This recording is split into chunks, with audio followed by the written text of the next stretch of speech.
মোৰ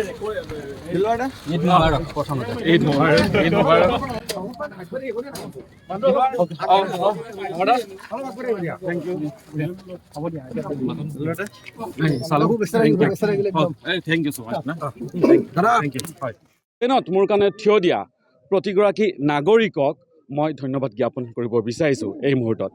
দ্বিতীয়তে মই আমাৰ ৰাজ্যৰ সকলো নাগৰিক যিসকলে মোৰ হৈ মাত মাতিছে, সমৰ্থন মোক দিছে, মোক শক্তি দিছে, মোক নৈতিকভাৱে সমৰ্থন আগবঢ়াইছে, সকলোকে মই ধন্যবাদ জ্ঞাপন কৰিছোঁ।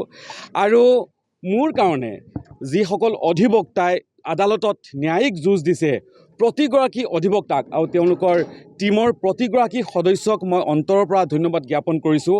আপোনালোকে জানি ভাল পাব, কোনো এগৰাকী অধিবক্তাই এক পইচা নোলোৱাকৈ মোৰ এই আইনী যুঁজখন তেওঁলোকে চলাই গৈছে আৰু মোক তেওঁলোকে ন্যায় প্ৰদান কৰাত তেওঁলোকে মোক সহায় কৰিছে। আৰু দ্বিতীয় কথাটো হ'ল কি হৈছে কি হোৱা নাই আপোনালোকে সকলোৱে দেখিছে। আৰু মোৰ কামটো হ'ল মই সাংবাদিক হিচাপে প্ৰশ্ন কৰা, মোৰ কামটো হ'ল প্ৰশ্ন কৰা। মই প্ৰশ্ন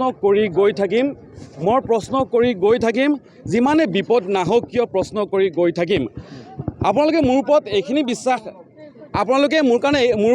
বিশ্বাস ৰাখিব, মই কোনো অনৈতিক আৰু বেআইনী এই দুটা শব্দ মোৰ সংবিধানত নাই।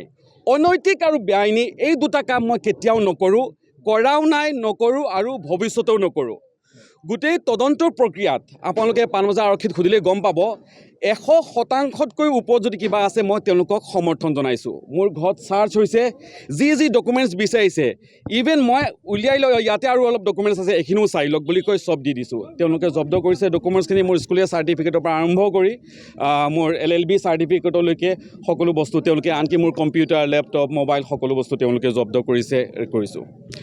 গতিকে আৰু বেছি বিষয়টো অলপ ছাবজুডিচ ষ্টেপ হৈ আছে, পৰৱৰ্তী সময়ত মই আৰু হয়তো বহু কথা আপোনালোকৰ আগত মই ব্যক্ত কৰিম। প্ৰতিগৰাকী সাংবাদিক, সংবাদকৰ্মী, সংবাদসেৱী, সংবাদদাতা, প্ৰতিগৰাকী সংবাদ গোষ্ঠীৰ লগত জড়িত ব্যক্তিক মোৰ পৰা আন্তৰিক মই ধন্যবাদ জ্ঞাপন কৰিছোঁ। আপোনালোকে মোক যে ইমান সমৰ্থন দিছে,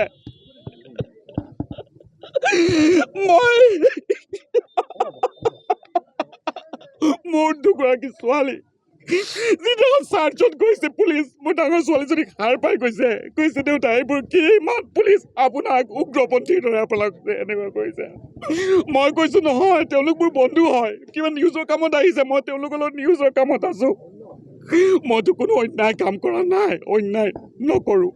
প্ৰশ্ন কৰাটো মোৰ কি পাপ হ'ব পাৰে, কিন্তু মই কৰি যাম প্ৰশ্ন, লাগিলে সন্মুখত যিমানে বিপদ নহওক কিয় কৰি যাম।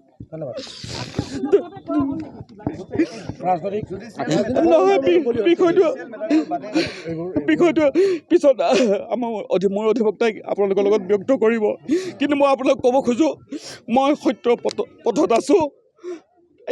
আনকি মই নাজানো কিয় মানুহে মোক ইমান মৰম চেনেহ দিয়ে, জেলৰ ভিতৰত মোক গামোচা পিন্ধাই তেওঁলোকে মোক বাহিৰলৈ পঠিয়াইছে। আপোনালোক চবকে মই ধন্যবাদ জ্ঞাপন কৰিছোঁ। আপোনালোকক ধন্যবাদ কৰা ভাষা নাই।